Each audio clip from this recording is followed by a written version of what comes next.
crença religiosa professada pelos habitantes da floresta, não apenas a respeito do significado íntimo das práticas ritualísticas em uso entre os mesmos.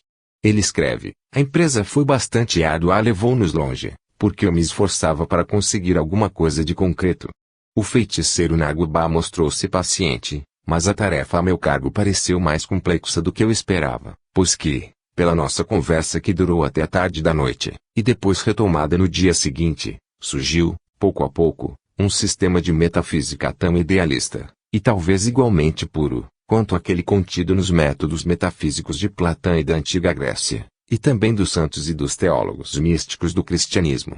Por mais estranho que possa parecer, é fato que Nagubá, com seus ídolos de madeira e seus grigris de ferro, suas máscaras diabólicas, acreditava, juntamente com toda a tribo, que o universo de matéria é nada, e que a última realidade, a realidade que se esconde atrás das aparências, é uma realidade espiritual. Não só isso, mas sua concepção da matéria que ele, com todos os habitantes da floresta, professavam desde tempos imemoriais, resultava, de modo espantoso, ser paralela às recentíssimas e revolucionárias conclusões científicas do assunto, pelo que vinha a vontade de perguntar se, por acaso, a metafísica dos povos civilizados não se movia num círculo vicioso. Há uns 50 anos acreditávamos saber que um muro de pedra era um muro de pedra. Ora, nós sabíamos que uma pedra não é inteiramente sólida, que em íntima análise, a matéria não existe como tal, que a única unidade basilar é a unidade cinética da energia. Mas estamos longe de saber que coisa se esconde atrás da nossa concepção abstrata de energia. Sucede que, embora ao homem da rua poderá parecer loucura, eu afirmo que as concepções abstratas mais profundas da ciência que odiernamente ensinam-se nas cátedras universitárias com relação à natureza última da matéria, da vida, da energia vital, do tempo e do espaço, são muito mais afins com as concepções correspondentes dos feiticeiros médicos africanos, que não, são as dos nossos maiores cientistas de há 20 anos ou mais. Não me é possível narrar tudo o que o feiticeiro me disse sem interromper por muito tempo minha narração. Exponho, em resumo, o que explicou quando lhe observei que, assim como no dia seguinte deviam fazer sacrifícios em memória de um chefe defunto, eu desejaria saber como era considerada a doutrina professada pelos negros da floresta. Essa é a profissão de fé de Nagubá, traduzida acuradamente na terminologia dos homens brancos. Ele acreditava que tudo quanto tem vida no mundo, homens, animais, insetos, árvores e plantas em geral, não está unicamente provida de uma qualidade vital cinética, combinada com uma centelha de vida, mas provém, outro sim, de uma qualidade de alma independente do corpo e da centelha de vida, também imortal. Por a uma qualidade de alma, Nagubá entende algo correspondente à essência pessoal ou individualidade senciente. Ele acreditava, ademais, que todas as coisas por nós consideradas inanimadas, também uma montanha, uma pedra, um rio, um campo arado, embora falte neles a centelha de vida, são dotados, porém, de uma sua própria qualidade de alma, pelo que doutrina de Nagubá poderia considerar-se uma forma de animismo que tudo contém em si. A alma é a essência, quer dizer, o que é real em todas as coisas existentes. A centelha de vida que um homem, um animal ou uma árvore possuem, mas que não é possuída por uma pedra, consiste, ao invés, de algo mecânico, de impessoal, de manifesto à alma. No ambiente civilizado, dir-se-ia que é semelhante à corrente elétrica, quer dizer, a um agente poderoso, porém, inconsideravelmente igual, e a tarefa principal da alma é de guiá-la de modo a que possa operar no mecanismo do corpo. A alma, dirigindo essa corrente vitalizaste inanimada, faz mover e falar o organismo corpóreo, mas em realidade, o organismo corpóreo não é mais do que um fantoche mecânico. O homem real não é nem organismo corpóreo, nem a corrente vitalizaste, mas consiste num espírito imortal. Quando a corrente vitalizaste se exaure, o fantoche morre, dissolve-se, a alma fica livre na forma de uma personalidade desencarnada, senciente e inteligente. Nessas contingências, ela não só adquire uma potencialidade maior, mas dispõe igualmente de todo o seu tempo e, em seguida, pode ocupar-se de afazeres com os outros, seja para ajudar, seja para contrariar. Acontece que é prudente se manter em boas relações com os espíritos desencarnados, e é desse princípio que deriva o culto dos antepassados, que vem de parceria com o culto da natureza que todos os primitivos professam. Perguntei, então, que coisa, naquele momento, ele acreditava fizesse bom, o velho chefe defunto e quais eram os benefícios que a tribo podia receber pelos sacrifícios que no dia seguinte deviam cumprir-se em sua honra.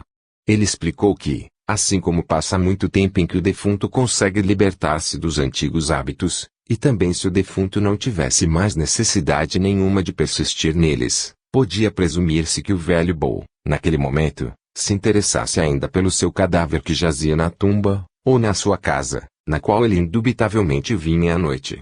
Além disso, ele podia interessar-se pelos eventos da sua aldeia, e tendo a capacidade de interferir nesses eventos, seja benevolamente, seja malevolamente, era preciso manter indispensáveis as boas relações com ele. Naquele preciso momento, ele provavelmente escutava o que se dizia. Vpags. 104 a 108. O trecho exposto contém logo intuições filosóficas, científicas e espiritualistas que levam à reflexão.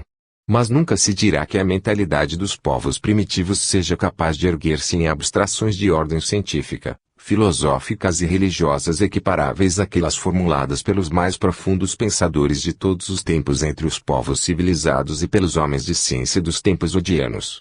Todavia, com base no resumo de Seabrook, talvez incompleto, dir-se-ia que a tribo Yafori não tinha qualquer concepção sobre a existência de um ente supremo, porém antes professava uma espécie de panteísmo muito vago, sob forma de culto à natureza.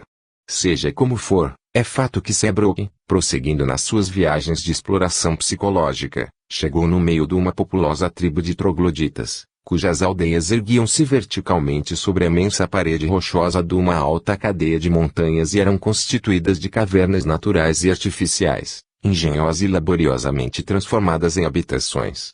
Era a tribo dos Abi, cujos costumes eram precisamente o reverso dos costumes em uso entre os povos civilizados. Entre os Abi, de fato os jovens não podiam casar se primeiro não tivessem tido um filho e isto, ainda por cima, coabitando promiscuamente com uma multidão de jovens da sua tribo. Além disso, entre os Abi o furto mais insignificante era punido com a pena de morte, enquanto que, por assassinato, bastavam 3 anos de exílio e uma cerimônia purificadora. Quanto aos seus ritos religiosos, ele, como os egípcios e os romanos, professavam o culto de Priapo, cujo símbolo reinava em qualquer lugar. Nos altares e na entrada de suas aldeias se admiravam simulacros de Priapo, de argila comprimida, com altura de 10 pés. Com tudo isso, e a despeito do símbolo pouco espiritual, professavam crenças religiosas muito elevadas, como a concepção de um único Deus, nas 3 pessoas, Deus infinitamente perfeito e onipotente, Criador do céu e da terra. O que, em todo este sistema de teologia africana, surpreendeu maiormente nosso autor, foi encontrar o mistério da Santa Trindade, formulado e professado por uma tribo selvagem. Ele comenta a respeito: quem havia dito que sobre a parede rochosa e quase inacessível de uma montanha situada no centro da África, no meio de uma populosa tribo que jamais tinha ouvido falar de cristianismo, onde os missionários não haviam nunca penetrado, quem diria que um sacerdote negro, adorador de Priapo Ama devesse expor no mistério da Santa Trindade? Todavia, tive de achar que essa concepção diferia muito da cristã do Padre, Filho e Espírito Santo. Seabrook, pela cordial intervenção de um dos chefes influentes da tribo, foi introduzido perante o grande sacerdote, Ogum, do culto de Priapo Ama, que morava no cume quase inacessível daquela vertical e altíssima parede rochosa. O autor descreve nestes termos o aspecto do grande Ogum. Ele era negríssimo, alto e robusto, de aspecto dignificante e refinado, simples e natural no modo de apresentar-se e de cumprimentar, com um olhar que parecia fixar-se longe, mas do qual transparecia algo de gentil e generoso. Parecia de idade madura, vigoroso, patriarcal, e sua barba era branca, embora se reduzisse a um anelado sobre o queixo. Havia-me dito na aldeia que ele era um sábio e santo homem, o mais sábio e o mais santo de toda a tribo da montanha e mesmo do mundo inteiro. De resto, pareceu-me simples nas maneiras, brando e afável. Em resposta à minha pergunta formulada lentamente, cautelosamente, respeitosamente, em que lhe rogava querer esclarecer-me sobre a essência espiritual do culto Priapo Ama, ele observou que Ama não era Priapo, já que de nenhum modo poderia simbolizar materialmente Ama, que era Deus, o único Deus do universo inteiro. Perguntei, então: o símbolo esculpido em argila sobre vossos altares não é aquele por vós adorado? O grande Ogum: nossos altares representam o símbolo de uma manifestação de Ama. Mas adoramos unicamente o verdadeiro Deus, único e trino. Eu, Então é Ama o derradeiro Deus único e trino. Ele, não há outro Deus. Nós, porém, no meu país, cremos num Deus único e universal, e, pelo contrário, há os que asseguram ter feito o conhecimento, e o descrevem sentado no trono, com um semblante radioso e imponente. Cremos, outros sim, que ele havia criado o homem à sua imagem. O vosso Deus Ama é talvez análogo ao nosso e semelhante ao homem. Possui, por sua vez, um corpo material com um rosto e mãos. Ele, depois de longa ponderação. Ninguém jamais viu o rosto de Ama. Nossos antepassados eram mais sábios do que nos e, todavia, nenhum ousou jamais afirmar ter olhado para a face do nosso Deus. Assim sendo, quem aqui poderia afirmar que Deus possui ou não possui um rosto? Também entre nós há os que creem que um homem não poderia olhar para a face de Deus sem cair fulminado, mas há outros que asseguram haver conversado com ele e também ter ouvido sua voz. É assim também para Ama. Nós apenas dirigimos a palavra a Deus porque cremos que ele escuta nossas palavras. Mas ninguém jamais ouviu a voz de Ama. E a morada de Ama, onde se encontra? Dizem-nos que Deus habita no alto dos céus e por isso, quando oramos, começamos dizendo, Pai nosso que estás no céu. Nós também elevamos os braços e o olhar para o alto, mas começamos nossas orações dizendo, Ama no alto, Ama embaixo, Ama ao redor de nós. Isso porque Ama está em toda parte, ele se manifesta em todas as coisas, mas permanece invisível a nós. Para melhor compreender esse mistério, não deveis esquecer que Ama é trino. Ama, único e indivisível, é trino e uno. No princípio, havia um Deus único Ama. Nada existia fora dele. Mas ele quis criar o mundo da matéria, não apenas o homem, os animais, as árvores, as plantas, a erva e tudo que é vivente, e para esse fim ele se dividiu em dois princípios, o princípio masculino frutífero e o princípio feminino incubador. Pela força da combinação conjunta dos princípios masculino e feminino, que são opostos e unos, foi criada a vida. Esta, portanto, é a nossa trindade, Ama o uno, Ama o Pai, Ama a Mãe. Para Ama, o uno, não pode haver símbolo que represente. Para a masculinidade de Ama, o Pai, havíamos escolhido o emblema natural que representa, pondo sobre nossos altares. Para a feminilidade de Ama, a Mãe, o símbolo apropriado seria o solo fecundante do mundo inteiro. Porém, representamos sobre os altares esta terceira seção da Trindade mediante um vaso. A chuva e o sol fertilizam o solo. Caem as sementes que ficam incubadas e vitalizadas no seio da terra, assim como a semente do homem fica incubada e vitalizada no seio da mulher. Todas essas são manifestações de Ama, doador da vida. Há um só benefício em relação com um campo, uma árvore, um homem, uma mulher, fertilidade, frutificação, fecundidade, vida. Há só um mal em relação a um campo, uma árvore, um homem, uma mulher, esterilidade, desolação, morte. Ama é a vida e a religião de Ama é a religião da vida. Nisto nós cremos e é isso que ensinamos aos nossos filhos e é para isto que havíamos levantado altares. Vpags. 272 a 279. São essas as interessantes elucidações filosófico-religiosas fornecidas pelo grande Ogum, elucidações que me reservo comentar em breve no corpo do resumo conclusivo para o qual me preparo. Viu-se que, entre os povos selvagens, houve concepções em tudo análogas às nossas, a respeito da existência de uma fatalidade da vida, não, porém, para se entender no sentido absoluto, mas relativo. Vale dizer, combinada com uma dose adequada e variável de livre-arbítrio. Com esse propósito, a feiticeira Wamba tinha esclarecido o pensamento dos povos selvagens, recorrendo a um apólogo notável, do qual se aprendia que as conclusões a que haviam chegado os primitivos, correspondiam às formuladas em todos os tempos pelos povos civilizados.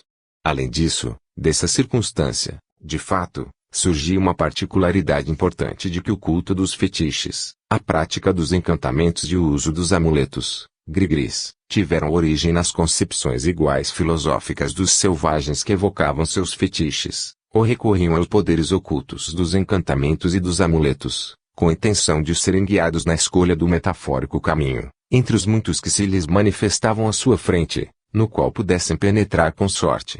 De um outro ponto de vista, com base nas conversações do nosso autor com o feiticeiro médico Nagobar, tínhamos assistido ao aparecimento de um sistema metafísico espiritualista e também surpreendentemente platônico, enquanto que as concepções dele sobre a natureza da matéria resultavam em tudo corresponderem às atualíssimas concepções científicas desse assunto, segundo as quais a matéria não existe como tal, enquanto que a realidade que se esconde atrás da aparência resulta a ser de natureza espiritual. Naguibá demonstrou saber distinguir entre a qualidade cinética nos seres vivos, a qualidade centelha de vida que a torna o que somos exteriormente, e a qualidade ânima independente do corpo somático e da centelha de vida, não apenas por sua natureza imortal.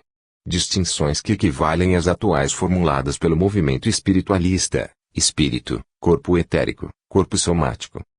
Afinal, com base nas interessantes explicações fornecidas pelo nosso autor sobre o grande Ogum da tribo troglodita, vê-se que à semelhança de todos os outros fetiches venerados pelos povos primitivos, também o fetiche pré-apeu, na primeira impressão nos parece assim pouco espiritual, que as tribos em discussão haviam posto nos altares, só era um símbolo. Certamente muito discutível, mas até um certo ponto racional e justificável, visto que sob aquele símbolo se toldava a manifestação na terra do ente supremo, doador da vida, do Deus uno e trino, onipresente, onisciente, onipotente, criador do céu e da terra. A propósito dessa elevada concepção de Deus professada pelo grande Ogum, merece ser ressaltada sua resposta Seabrook com relação à oração. Também nós elevamos os braços e olhar para o alto, mas começamos nossas orações dizendo: ama no alto, ama embaixo, ama ao nosso redor, e isso porque ama está em todo lugar.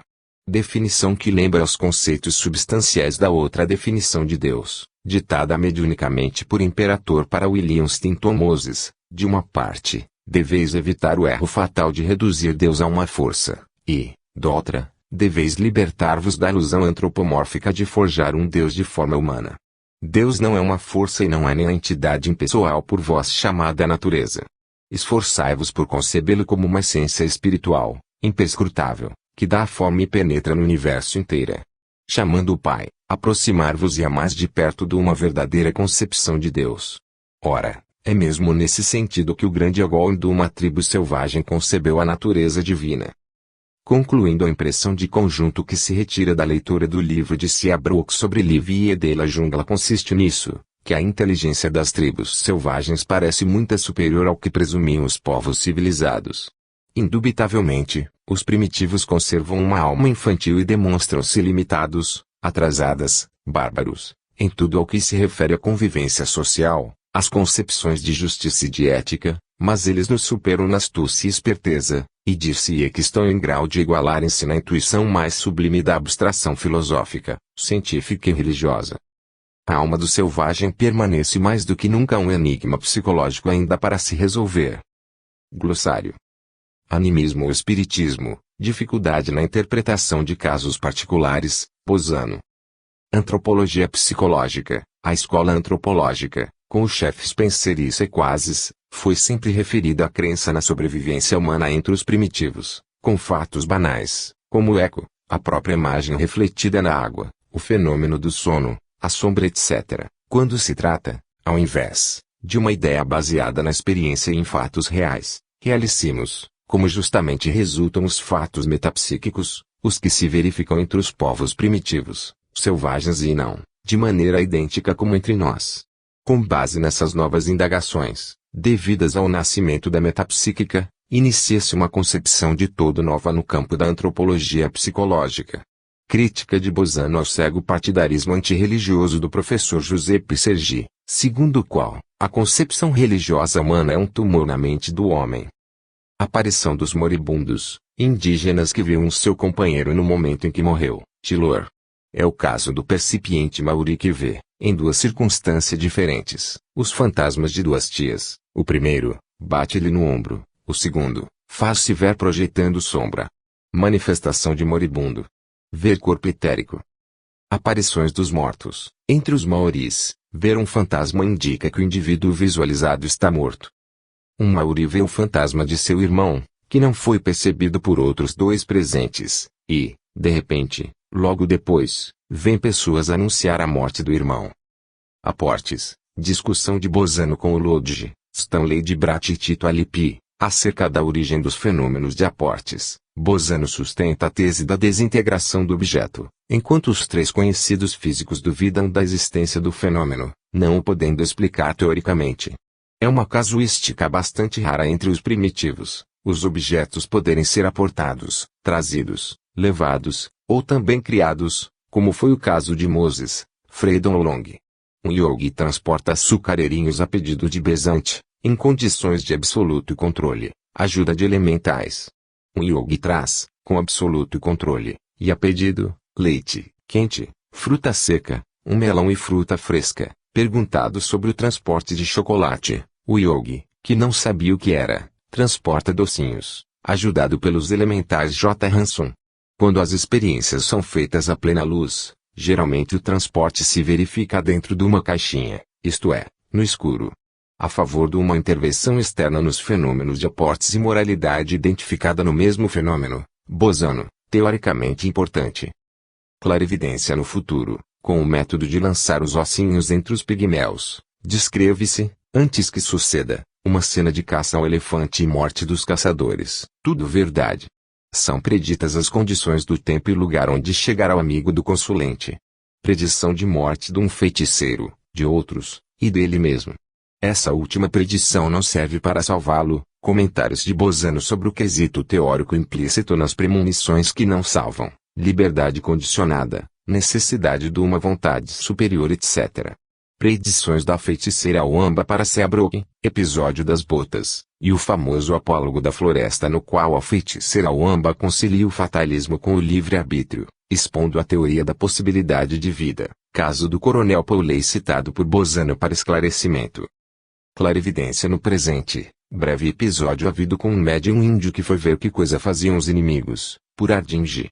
Um Lobasa, de Addis Abeba, corre até Har, a toda velocidade, e designa o autor de um furto. Um outro Lobasa segue as peregrinações de um ladrão, com a presença do imperador Menelik. O mesmo Menelik fez esconder um objeto que o Lobasa encontra, casos com presumíveis explicações na psicometria. Feiticeiro que, com a ajuda de bastõezinhos semoventes, segue a pista de um ladrão, com explicação na psicometria, referido pelo padre Luzeur. Rápida difusão de notícias entre os primitivos. Rapidez com que se difundem as notícias na África, espécie de telegrafia sem fio. Ver telepatia. Indígenas que raspam a cabeça em sinal de luto pela morte do pai, cuja notícia foi depois confirmada. Cafres que viram o seu pastor e um touro mortos em combate, verdade. Mulheres indígenas que choravam pelos maridos mortos em combate, sendo a notícia confirmada 3 dias depois. Indígenas que tomam conhecimento no extermínio que se deu a 2.000 milhas de distância, no exato momento em que aconteceu. Outro episódio de indígenas que viram à distância o seu coronel que mata um elefante. Indígena que afirma estar morto naquele momento. Um outro indígena atacado por um elefante, verdade. Importante caso referido pelo professor Lídio Cipriani. São mortos 4 búfalos e um feiticeiro, que ocorreu, afirma saber da morte dos 4 búfalos e diz que 2 são fêmeas e estão prenhas, especificando o grau de desenvolvimento dos 2 fetos. Tudo verdade. A primeira parte do episódio pode ser telepática, a segunda, certamente, não. Referido por Beonil Bokshieri, feiticeiro negro que descreve a um oficial sua casa em Milão, clarividência telepática. Outro episódio no qual o mesmo negro descreve o conteúdo de uma carta apenas chegada da Itália, com caráter psicométrico, Beonil Bokshieri. Índia que vê e descreve uma pessoa que atravessa uma baía em canoa, MERS. Glenn Hamilton. Indígena que foi explorar, pela clarividência, o território em redor, vê e descreve uma coluna militar em marcha. Indígena que foi para longe, transformado em chacal, e vê chegar 2 barcos pequenos, nos quais descreve alguns passageiros. Tudo exato. A clarividência parece ser fronteira telenesia, segundo Slope. Indígena que procura notícias sobre uma expedição comercial de mercadorias e entra, ao invés, em relação psíquica com a equipagem de uma canoa que tinha encontrado os primeiros, deduzindo a data da chegada. Vários episódios de clarividência, no espelho, descritos pelo padre Trilles, entre os pigmeus da África Equatorial. Um indígena vê, no espelho, o autor de um furto e falho vê também o reverendo Trilles, caso muito raro. Comentários de Bosano a propósito e citação de um resumo de Nandor Fodor. Com explicação espírita, Médium índio de 170 anos deixa que o ponham num gabinete mediúnico que se sacode violentamente, telecinesia. E através do qual fala o espírito de um chefe índio defunto, que dá importantes notícias sobre o número e a posição de homens no exército inimigo. Ver também episódio de dramatização. No primeiro episódio, o sensitivo Cafre conta fatos passados da vida do consulente, clarividência telepática, com um breve episódio de clarividência no futuro, o que demonstra a união da faculdade supranormal subconsciente. No segundo, o feiticeiro descreve uma filha gravemente doente e a mãe que cuida dela, fato ignorado pelo consulente, mas verdadeiro. Feiticeiro que, a pedido do consulente, segue 8 caçadores, descrevendo exatamente o seu dramático revés, MRS. Bloch. Comunicações mediúnicas, ver clarividência. Concepções filosóficas, a concepção do humana entre os selvagens, e erro interpretativo de Vesme. A concepção do humana, Freydon Long. Concepção panteísta e de um deus cínico e trino entre os selvagens africanos. Corpo etérico, conhecido desde a remota antiguidade, Carrington. Testemunho a favor do corpo etérico como globo luminoso, Gransac, Shepley, Duchatel, Vesme, Falcomer, Baraduc, de Rochas, Turvey, Sage, Durville, Cornelier. Miss Williams vê um globo luminoso no momento em que morre uma amiga. Um dia depois da morte da filha, a mãe e 2 rapazes vê um globo luminoso rodar pelo quarto. Professor Tito Alipi. Globo luminoso, atribuído ao marido morto, que, pelo desejo mental da percipiente, atravessou o quarto. Fantasma da mãe morta que foi visto transformar-se em globo luminoso. Dr. Baraduc fotografou o corpo etérico de esposa moribunda, sobre a lápide de um globo luminoso. Corpo etérico observado pela clarividência quando se liberta do corpo físico. Curas miraculosas. Vários exemplos de curas. Lawrence, Stevenson, Gatti, Cipriani. Senhora que permanece exausta depois de ter assistido a curas miraculosas em Lourdes, Hosti. Cura de uma criança mordida por uma serpente enquanto a serpente é morta pela vontade do curador, Lindsay Johnson. Uma fratura exposta curada imediatamente, Freydon Long. Ressurreição depois da morte de uma criança entre os siberianos, J. Grade. Ressurreição depois da morte de um homem entre os Zulus, bastante documentada, Agati. Entidade com voz direta que cura à distância uma criança que sofria de convulsões. E o caso Langton Parker. Ver psicometria. Mencionado de passagem, no caso Longlance. Feticismo, origina-se, segundo Lang, dos fenômenos de telecinesia, objetos animados de movimentos. Fogos fatos, não são exalações químicas dos cadáveres, são notados também entre os selvagens. Lombroso aceita a interpretação espírita. Incombustibilidade, feiticeiros que caminham sobre o fogo e outros episódios semelhantes, Freydon Long.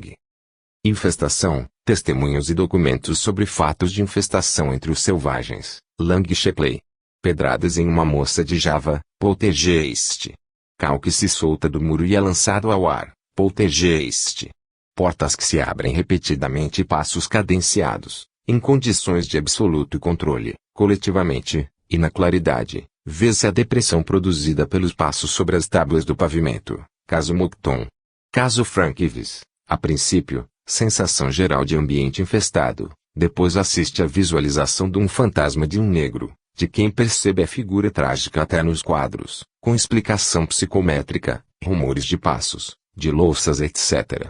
Importante discussão teórica de Bozano sobre métodos analíticos com os quais é necessário aprofundar a interpretação psicométrica dos fenômenos infestatórios. De fato, a psicometria reproduz, mas não cria, fenômenos do tipo poltergeist, durante uma sessão com a mediunidade de um índio, Longlance. Instinto de orientação, com os selvagens, interpretáveis como um fenômeno sui generis de visão à distância de caráter psicométrico. Levitação humana, mocinha que levitou por obra de um yogi, no meio de um prado, presentes muitíssimas testemunhas, referido pelo etnólogo Johnson.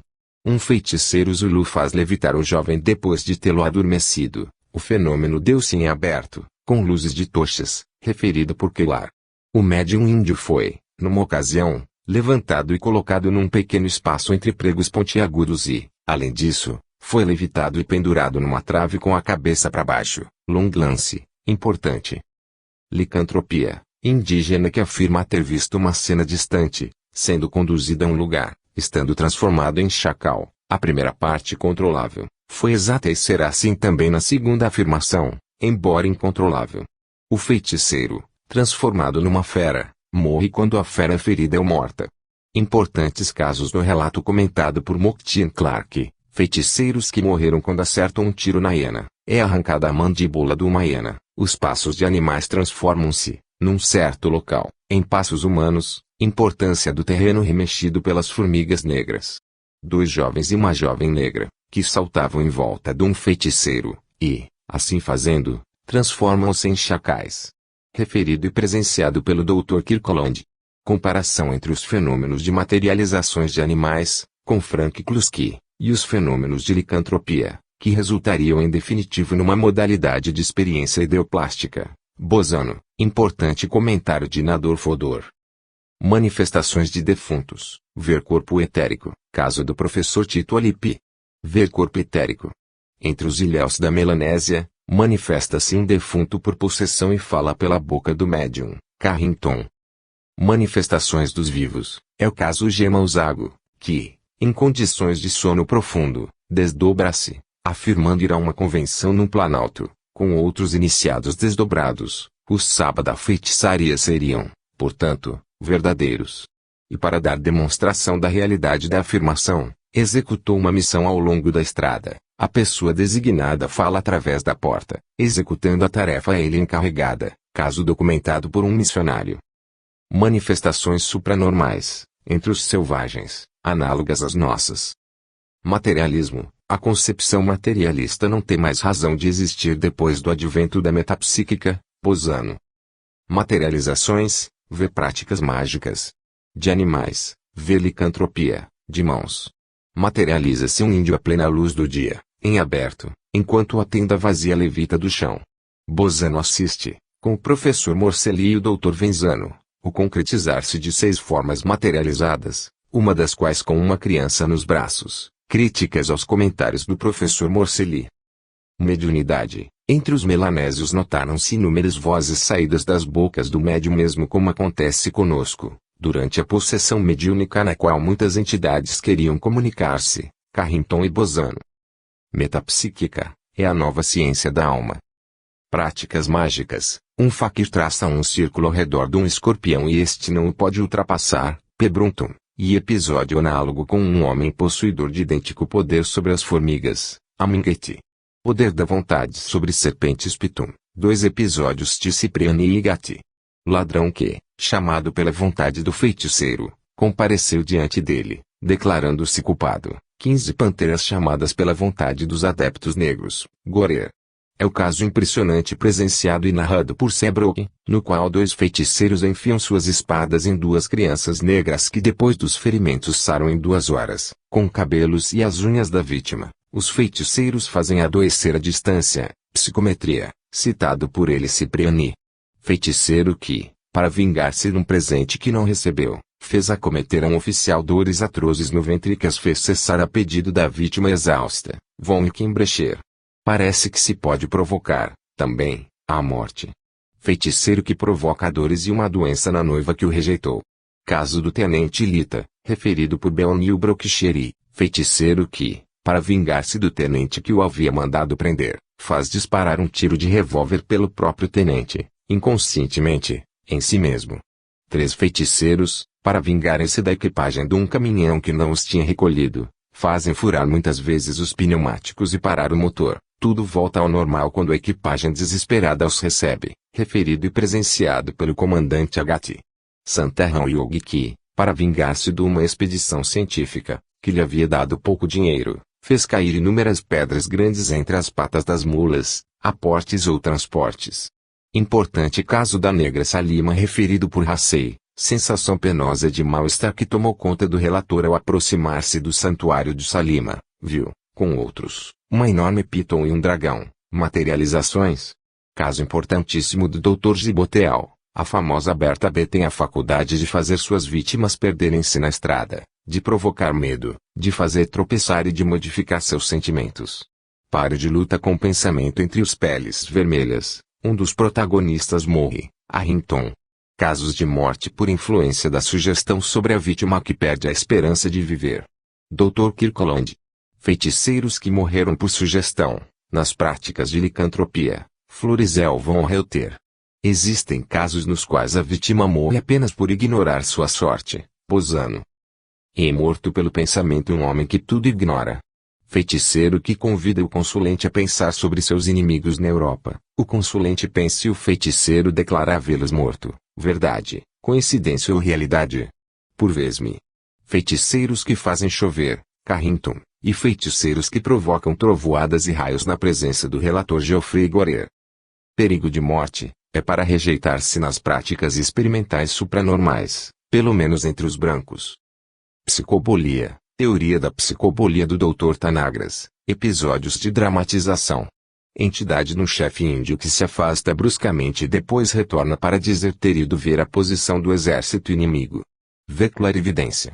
Duas entidades manifestam-se com voz direta, mas, não podendo dar informações, vão embora. Caso Langton Parker.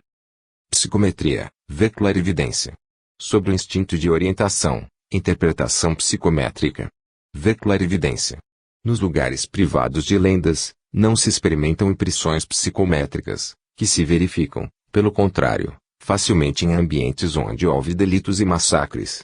Ver infestação. Ver práticas mágicas, exemplo de envolvimento feitiçaria. Necessidade da relação psíquica com a vítima na prática mágica. Posano. É o caso Langton Parker, uma voz direta diz à consulente que tinha violado a sombra da árvore sagrada, coisa que ela ignorava, e por isso estava doente. Fato análogo ao que se afirma para os violadores das tumbas dos faraós, isto é, influência local maléfica que se põe em ação psicometricamente. Raps, referidos por Jacoleot e análogos referidos por Crookes com Dedeome. Revelações transcendentais, a crise da morte observada na clarividência entre os taitianos. Sobrevivência, a crença na sobrevivência entre os selvagens é universal. Taylor, Grant, Allen, Brinton, Sublette Del Viela, Powers, Urley Spencer, Long. Sugestão hipnótica. Não existem exemplos de alucinações telepáticas coletivas pela transmissão do pensamento. Bosano, Morcelli, Richet, conhecem-se apenas raros exemplos de alucinações coletivas por sugestão verbal. Telecinesia, vasilha que se aproxima do faquir com vindas-me e fortes golpes causados na mesma vasilha. Tendas que vibram, com médiums índios, e sinal de vozes diretas. Tenda que vibra com médium índio, por ardinge. Tenda que levita no solo 3 vezes, à plena luz, e em aberto. Telepatia, sensitivo abissínio. Lebaciá, que deve encontrar o autor de um furto e foi, pelo contrário, pegar o bastão de Tadessa, uma carteiro, a quem este último dirigia ansiosamente a atenção. Feiticeiro cafre que revela ao consulente não ser verdade que havia acontecido um furto, mas que tinham escondido o dinheiro só para experimentar sua faculdade. Ele encontra o dinheiro e aquele que for encarregado de escondê-lo. M.R.S. Warner Staples. O consulente roga ao feiticeiro cafre redescobrir quem foi o autor de um roubo. O feiticeiro se engana mas indica justo aquele que o consulente injustamente acusava com o pensamento. O consulente pede ao adivinho cafre que indique quem viria encontrá-lo naquele dia e este descreve um episódio de fuga de um cavalo que levava uma senhora vestida de branco, episódio realmente ocorrido e sobre o qual o consulente pensava naquele momento. Num acampamento de guerra, 3 homens despertam com a sensação de um perigo iminente e, de fato, o inimigo estava marchando contra o acampamento. Mocton. Indígena que estando gravemente ferido chama-se, telepaticamente, os seus, localizados a 28 milhas de distância, e estes vieram. Episódio experimental que demonstra a origem do fenômeno da rápida difusão de notícias entre os primitivos. Episódio de telepatia do tipo de psicorragia, segundo Mieres, indígenas de Borneo que receberam uma mensagem telepática de outra tribo na pele esticada de um tambor vibrando de uma maneira particular. Ventriloquismo, ver vozes diretas. Voz direta, a crença de que os espíritos manifestam-se com a voz é comum entre os primitivos. Lídio Cipriani, é lógico que essa forma seja mais desenvolvida entre os primitivos, entre os quais não pode existir a forma do automatismo de quem escreve. Posano. Uma entidade, com voz direta, demonstra conhecer o pensamento dos consulentes, a cura à distância. Vescovo Kalawai. Ver xenoglossia. É o caso de Langton Perker, médium australiana através da qual falaram com voz direta os espíritos que informaram sobre coisas ignoradas também pela consulente. Vê também psicometria. É o caso de long lance, telecinesia, vozes diretas com xenoglossia, curas, rajadas de vento e poltergeist. Comentários de Bozano sobre a hipótese do ventriloquismo aplicada aos fenômenos da voz direta. Entidade do Mauri que indica onde estão escondidos os livros, fato ignorado por todos. Comentários de Bozano sobre a hipótese de ventriloquismo aplicada aos casos em exame. Xenoglossia, australiano que cai espontaneamente em sono mediúnico, durante o qual vozes diretas conversam com vários consulentes na sua própria língua, RLGA. Com voz direta, espíritos que conversam em outras línguas e dialetos, com expressões que só aqueles muito idosos conseguem compreender, long lance. Fim.